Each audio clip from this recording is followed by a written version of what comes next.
Okay, so another example of a multi-step equation is that sometimes you're going to have equations where you have a fraction that's equivalent to a constant.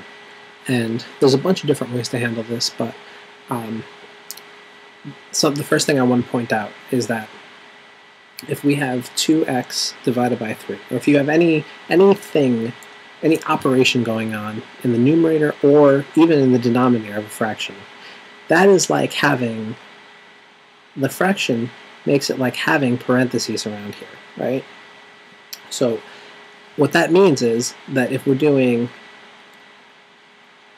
opposite order of operations, meaning we're going from the bottom, then working our way up, then the last thing you want to handle is parentheses.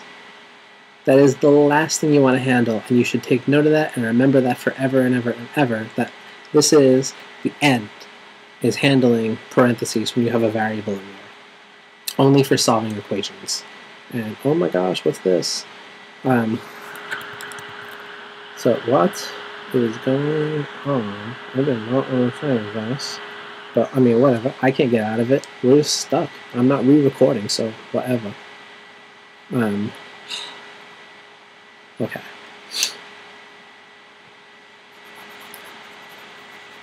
Okay, so there's nothing to simplify in this case. So what we want to do is, I shouldn't have erased that. We want to look at what we have to handle. Any subtraction or addition? Nothing.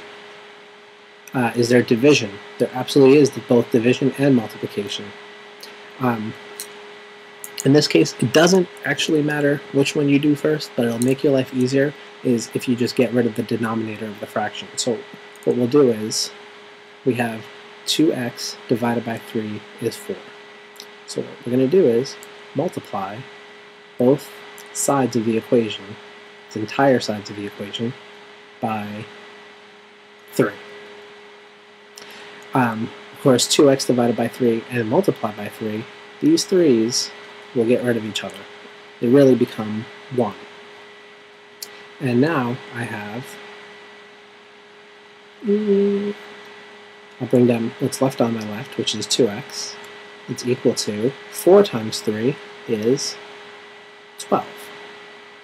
So now I'm done with division. There is multiplication to handle. So I have 2 times x equals 12.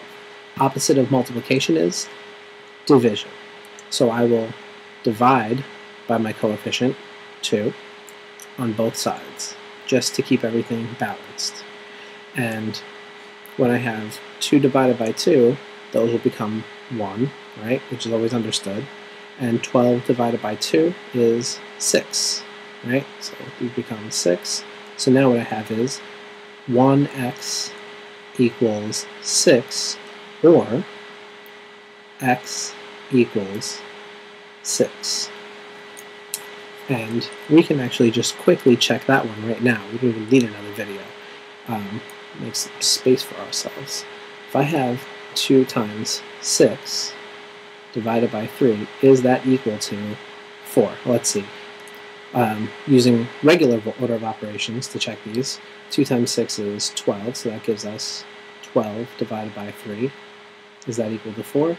12 divided by 3, of course, is 4, equals 4, and we're good to go.